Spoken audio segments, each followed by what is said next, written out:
Hi friends, అందరూ ఎలా ఉన్నారు? బాగున్నారా? లాస్ట్ వీడియోలో మీతో ఒక విషయం షేర్ చేసుకున్నాను కదా, అదే బిలవ వృక్షంలా పుట్టుతుంది, బిలవ పత్రాలతో శివుడికి ఏ విధంగా పూజ చేస్తారని.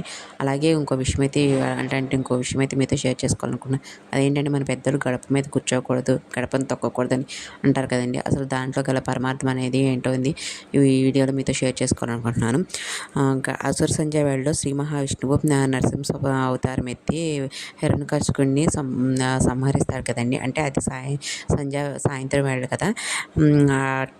అది గడప మీద కూర్చునే కదా సంహరించేది. అలా అట్టి గడప శ్రీ మహావిష్ణువుకి స్థానం అంటండి. అలాగే గడప వద్ద వ్యతిరేక తరంగాలు అయితే ప్రసరిస్తుంటాయంటండి. అట్లాగే గడప అనేది లక్ష్మీదేవితో సమానం కదండి.